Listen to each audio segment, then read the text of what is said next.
Step back into the golden age of American family fun, where popcorn popped on the stove, TV was a brand new marvel, and neighborhood kids played until the streetlights came on.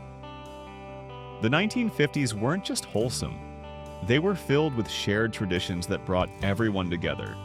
Stick around as we rewind to a time when entertainment meant more than just a screen. It meant connection, a box that changed everything. In the early 1950s, owning a television was a novelty. But by 1959, it had become a household staple, with living rooms rearranged to give the best view of the screen. Usually a black and white model with rabbit ear antennas. Popular shows like The Ed Sullivan Show didn't just entertain, they launched careers. Elvis Presley's 1956 performance shocked some, thrilled others, and changed music forever. Culturally, television started to replace the fireplace as the center of the home.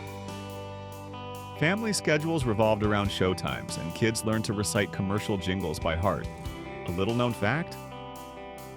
The very first remote control, called the Lazy Bones, that came out in the early 50s and was connected to the TV with a long wire. Trip hazards and all. But while TVs ruled the evenings, weekends were made for getting out, where strikes and spares meant smiles all around. Bowling wasn't just a sport, it was a suburban status symbol. In post-war America, bowling alleys were popping up faster than malt shops. By 1958, there were over 12,000 commercial bowling centers in the US. They featured everything from jukeboxes to soda fountains, making them feel like mini amusement parks. Many alleys were racially integrated long before other public spaces, especially in northern states, making them quiet stages for cultural shifts. Here's a fun fact. The invention of the automatic pin setter in 1951 made bowling leagues more accessible to everyone, especially women and children, which had a huge impact on family participation. And speaking of participation, few things brought the whole family out like a good old ball game. Take me out to the ballpark or the backyard. The 50s were a golden era for baseball. Families packed picnic lunches and drove out to minor league parks or tuned in to hear legends like Mickey Mantle and Jackie Robinson. Baseball was more than sport. It was a cultural unifier. Jackie Robinson had broken the color barrier just a few years earlier. And in the 1950s, kids of all backgrounds started seeing themselves in the players on the field. In neighborhoods across America, vacant lots became sandlots, and broomsticks became makeshift bats. Stickball was especially popular in cities like New York and Chicago, played right in the street. Here's a little-known detail. Wiffle ball was invented in 1953 by a Connecticut dad trying to keep his kids from breaking windows. A true parent win. Once the sun dipped low, the magic continued under moonlit skies with movies under the stars. Drive-in theaters weren't just about watching films. They were an experience. With playgrounds up front and speakers you hooked onto your car window, it was like a movie and a picnic in one. Families watched Disney classics like Old Yeller, or sci-fi hits like The Day the Earth Stood Still. Often children were in their pajamas and piled in the back seat, cozy and snuggled in blankets. By 1958, drive-ins accounted for nearly 25% of all movie theaters in the US. Some were family-owned and offered local food at the snack bar like burgers, milkshakes, and fresh popcorn. And get this, some drive-ins even offered bottle warmers for babies and diaper vending machines. Now that's family-friendly. But not every family adventure required gas in the tank. Roll the dice, spin the tail. Board games brought the family to the kitchen table for fun, laughs, and sometimes tears over Monopoly money. Classics like Clue and Scrabble hit their stride in the 1950s, but so did lesser-known gems like Chinese checkers and Parcheesi. A charming cultural note.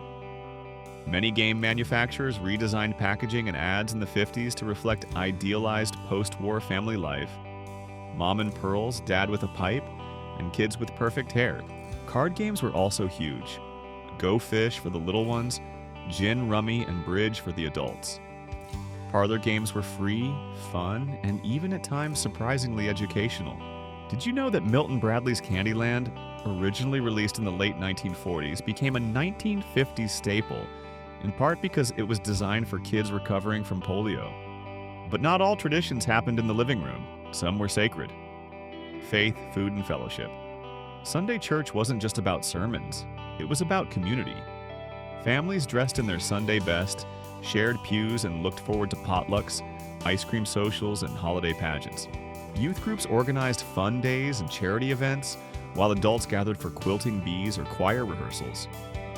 Churches were social hubs and helped anchor entire neighborhoods. Jewish families welcomed Shabbat every Friday evening with candlelight, home-cooked meals, and Hebrew blessings. It was a time to slow down, reconnect, and rest. Synagogues hosted Shabbat Erev services on Friday evenings, and Saturday Shabbat services followed by community gatherings called onegs, filled with laughter and warm conversation. Both church and synagogue events emphasized reflection and connection, cornerstones of 1950s family life.